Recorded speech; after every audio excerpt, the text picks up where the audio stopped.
Assalamualaikum warahmatullahi wabarakatuh. Selamat pagi adik-adik semuanya.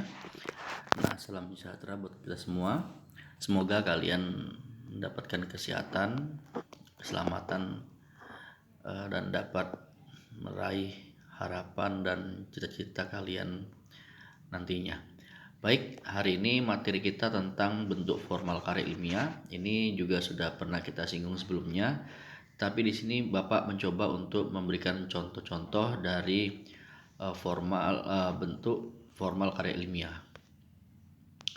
Nah, yang pertama adalah judul. Ini juga sudah pernah kita buat kuisnya ya. Nah, yang pertama adalah judul. Judul merupakan identitas karya ilmiah. Di sini Bapak contohkan judulnya adalah pengaruh bermain game dan game Mobile Legends terhadap proses pembelajaran siswa kelas 11 SMA Islam Plus Askia.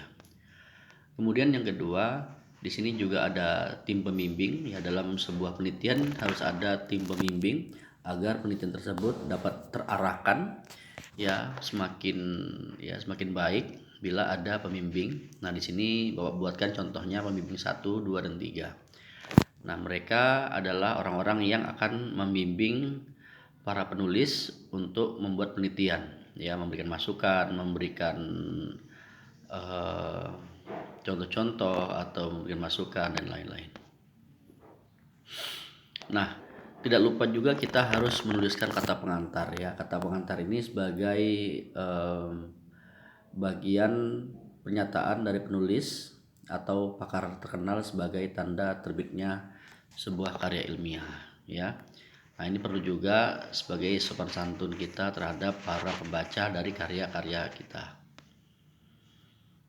Lanjutnya bagian dari abstrak ya. Abstrak ini merupakan ringkasan atau ikhtisar penelitian yang kita buat. Ya, ini bagiannya ini paling awal ini.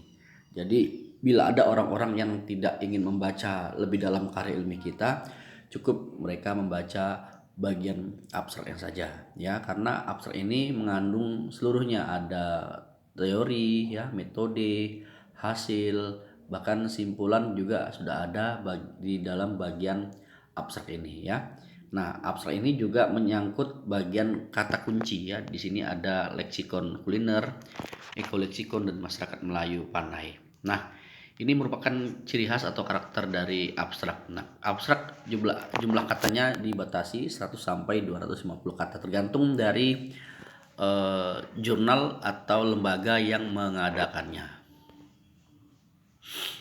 Selanjutnya adalah daftar isi ya. Ini mempermudah pembaca untuk mencari bagian-bagian yang diperlukan atau yang ingin dibaca ya. Nah, daftar isi merupakan lembaran halaman yang menjadi petunjuk pokok isi beserta nomor halamannya. Jadi ini mempermudah kita untuk mencari bagian yang kita inginkan. Lanjutnya adalah pendahuluan ya. Bagian pendahuluan ini biasanya berisi tentang latar belakang masalah, batasan masalah, rumusan masalah, tujuan, dan juga manfaat. Kemudian ada lagi telaah kepustakaan, ada yang mengatakan tinjauan pustaka ya. Nah, telaah pustakaan merupakan gambaran kepada pembaca tentang penelitian-penelitian yang sudah pernah dilakukan ya. Jadi kita dalam menulis karya ilmiah itu perlu rujukan, perlu kita melihat penelitian-penelitian yang sebelumnya yang sudah pernah dilakukan oleh orang lain. Nah, contohnya di sini Bapak ambil kutipan penelitian yang sebelumnya ya, korelasi intensitas bermain game online Mobile Legends dengan keterampilan siswa SMA Madrasah Alia Negeri 3 Banda Aceh ya.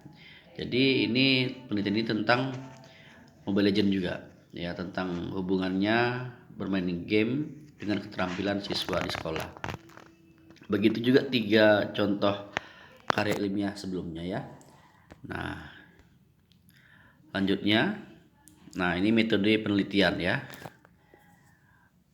Metode penelitian adalah langkah yang dimiliki dan dilakukan oleh peneliti dalam rangka untuk mengumpulkan informasi atau data serta melakukan investigasi pada data yang didapatkan ya. Nah, jadi metode penelitian ini adalah pekerjaan dari karya ilmiah ya. Disinilah para peneliti bekerja ya, mencari data, mengolah data, dan juga menyajikan data ya.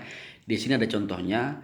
Penelitian ini berupa penelitian deskriptif kualitatif dengan jenis penelitian studi kasus. Data dan sumber data yang digunakan berupa dokumen dan informan dengan menggunakan teknik purposive sampling ya. Nanti di kemudian hari kita akan pelajari apa itu teknik purposive sampling ya. Selanjutnya yaitu pembahasan atau hasil penelitian. Nah, apa itu pembahasan dan hasil penelitian? Ya, hasil penelitian adalah hasil kerja dari metodologi penelitian ya. Nah, setelah lelah mencari datanya, maka kita mendapatkan hasil dari penelitian tersebut. Nah, kalau begitu hasil ini harus kita sajikan dalam pembahasan supaya orang yang membaca memahami apa yang sudah kita dapatkan. Nah, kemudian simpulan dan saran ini bagian akhir dari penelitian. Ya, simpulan ini hampir mirip dengan abstrak ya, hampir mirip ya, bukan mirip. Nah, kalau simpulan ini berarti menyimpulkan penelitian apa hasil dari penelitian kita. Ya, apa endingnya, apa akhir dari penelitian kita ya. Apakah hasilnya positif maupun hasilnya negatif ya. Nah, kemudian ada saran ya. Apa itu Pak saran ya? Saran itu merupakan ide ataupun gagasan untuk para peneliti selanjutnya ya yang ingin meneliti tentang Mobile Legend. Kalau misalnya judulnya adalah tentang Mobile Legend ya. Nah, kemudian daftar pustaka ini berhubungan dengan karya-karya yang terdahulu juga ya, dan juga beberapa teori yang kita gunakan atau kutipan-kutipan yang kita gunakan ya. Oke, nah itu dia ya. Kemudian ada lampiran ya. Lampiran ini boleh ada boleh tidak ya, opsional dia sifatnya. Lampiran ini merupakan bagian dari makalah yang biasanya dicantumkan di bagian belakang. Dapat berupa tabel, grafik, gambar, indeks, dan glosarium maupun skema. Mengapa kita buat lampiran? Karena bagian pembahasan kadang-kadang terlalu sempit untuk mengisi lampiran-lampiran ini. Supaya tidak mengganggu para pembaca, maka tabel, grafik, gambar ataupun apapun itu ya bisa kita letakkan di belakang karya ilmiah kita supaya tidak mengganggu para pembaca ya.